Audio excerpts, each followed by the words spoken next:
నమస్కారం. ఈరోజు మన టాపిక్ భారతదేశ జైళ్ల వ్యవస్థలో ఉన్న ఒక పెద్ద సంక్షోభం. ఇది కేవలం నంబర్స్కు సంబంధించిన విషయం కాదు. ఇది మానవ హక్కులు, ప్రజారోగ్యానికి సంబంధించిన ఒక సీరియస్ ఇష్యూ. అంటే మన జైళ్ల సిస్టమ్ దాని కెపాసిటీకి మించి ఒక బ్రేకింగ్ పాయింట్కి వచ్చేసింది. ఇది కేవలం జనాలెక్కువయ్యారనే సమస్య కాదు. ఇది మొత్తం సిస్టమ్నే కూల్చేసేంత పెద్ద సమస్యలకి ఒక ఆరంభం మాత్రమే. సరే, అసలు జైల్లో ఇంక చోటు లేకపోతే ఏం జరుగుతుంది? ఈ ప్రశ్నకు సమాధానం తెలియాలంటే ముందు ఒక నిజమైన సంఘటనతో మొదలుపెడదాం. ఈ కథ వెస్ట్ బెంగాల్లోని జల్పైగురి జైల్లో మొదలవుతుంది. ఇక్కడ జరిగిన ఒకే ఒక్క ఇన్సిడెంట్ దేశవ్యాప్తంగా ఉన్న ఒక పెద్ద సమస్యకు అద్దం పడుతుంది.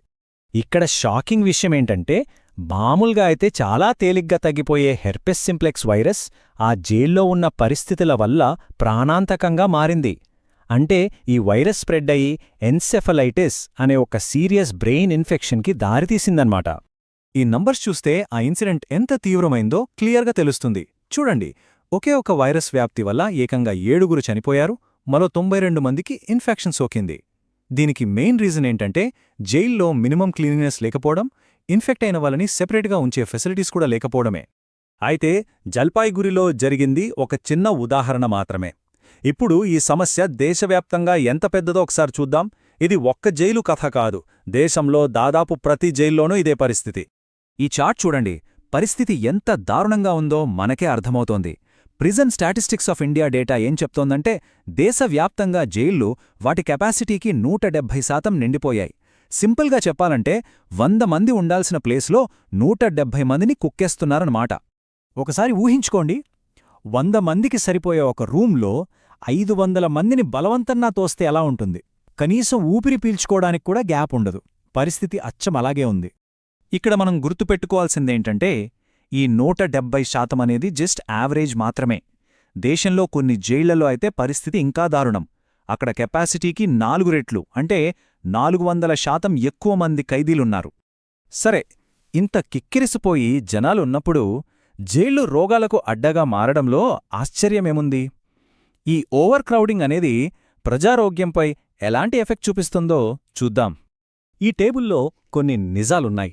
2023 రిపోర్ట్ ప్రకారం ఒక్క కేరళలోనే 30% మంది ఖైదీలు స్కిన్ డిసీజెస్తో బాధపడ్డారు.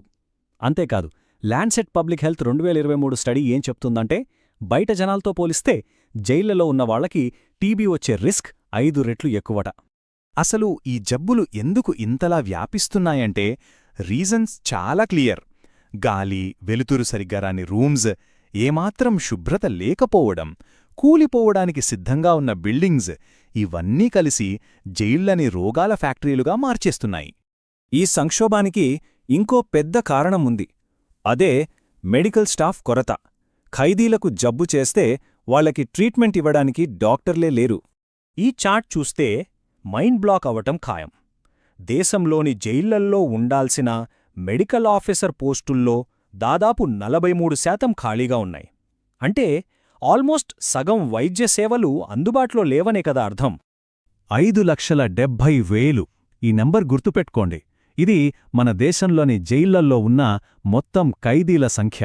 ఎందుకంటే నెక్స్ట్ స్లైడ్ ఈ నంబర్కి అందుబాటులో ఉన్న రిసోర్సెస్కి మధ్య ఉన్న తేడా చూస్తే షాక్ అవుతాం. ఇక్కడ చూడండి, మన సిస్టమ్ ఎంత ఫెయిల్ అయిందో క్లియర్గా కనిపిస్తుంది. 5,70,000 మంది ఖైదీల మెంటల్ హెల్త్ చూసుకోటానికి ఉన్నది కేవలం 25 మంది సైకాలజిస్టులు మాత్రమే. ఈ రేషియో చూస్తేనే అర్థమవుతోంది ఇది ఎంత అసాధ్యమో, ఎంత ఆందోళన కలిగించే విషయమో. సరే, ఇప్పటిదాకా సమస్యలు చూశాం. మరి పరిష్కారాలేంటి? ఈ సంక్షోభాన్ని ఎలా ఎదుర్కోవాలనే దానిపై ఎక్స్పర్ట్స్ కొన్ని కీలకమైన సంస్కరణలు సూచిస్తున్నారు. వాళ్లు చెప్తున్నది ఒక 3 స్టెప్ స్ట్రాటజీ. ఫస్ట్, జైల్లోల హెల్త్ కేర్ని నేషనల్ హెల్త్ మిషన్తో కలపాలి. సెకండ్, జైల్లోల ఇన్ఫ్రాస్ట్రక్చర్ని అంటే బేసిక్ ఫెసిలిటీస్ని ఇంప్రూవ్ చేయాలి. ఇక third and most important, judicial సిస్టమ్ని స్పీడప్ చేయాలి. ఇక్కడ చాలా ఇంపార్టెంట్ పాయింట్ ఏంటంటే జైళ్లలో ఉన్నవాళ్లలో మెజారిటీ జనం అండర్ ట్రయల్స్. అంటే వాళ్ల కేసులింకా కోర్టుల్లోనే ఉన్నాయి. వాళ్లు దోషులనింకా తేల్లేదు. సో వాళ్ల కేసుల్ని ఫాస్ట్గా పరిష్కరించడం, చిన్న చిన్న నేరాలకి బెయిల్ ఇవ్వటం లాంటివి చేస్తే ఈ ఓవర్ క్రౌడింగ్ సమస్య చాలా వరకు తగ్గుతుంది. ఈ డిస్కషన్ మొత్తం మనల్ని ఎక్కడికి తీసుకెళ్తోందంటే భారత రాజ్యాంగంలోని ఒక ప్రాథమిక సూత్రం దగ్గరికి. ఆర్టికల్ 21. ఇది ప్రతి ఒక్కరికి వాళ్ళు ఖైదీ అయినా సరే గౌరవంగా బ్రతికే హక్కిస్తుంది. కాని జైళ్లలో ఇప్పుడున్న పరిస్థితులు చూస్తే ఈ హక్కుని మనం పూర్తిగా ఉల్లంఘిస్తున్నట్టే కదా. ఈ విశ్లేషణను ఈ ఒక్క ప్రశ్నతో ముగిద్దాం. జైలు గోడలు మానవ హక్కులను చెరిపేస్తాయా? ఒక వ్యక్తి నేరం చేసినంత మాత్రాన వాళ్ల ప్రాథమిక హక్కుల్ని మనం తీసేసుకోవచ్చా? ఈ సంక్షోభం కేవలం అడ్మినిస్ట్రేషన్కి సంబంధించిన ఇష్యూ కాదు. ఇది మన సమాజపు నైతికతకు ఒక పెద్ద పరీక్ష. దీని గురించి మనమందరం ఆలోచించాల్సిన అవసరముంది.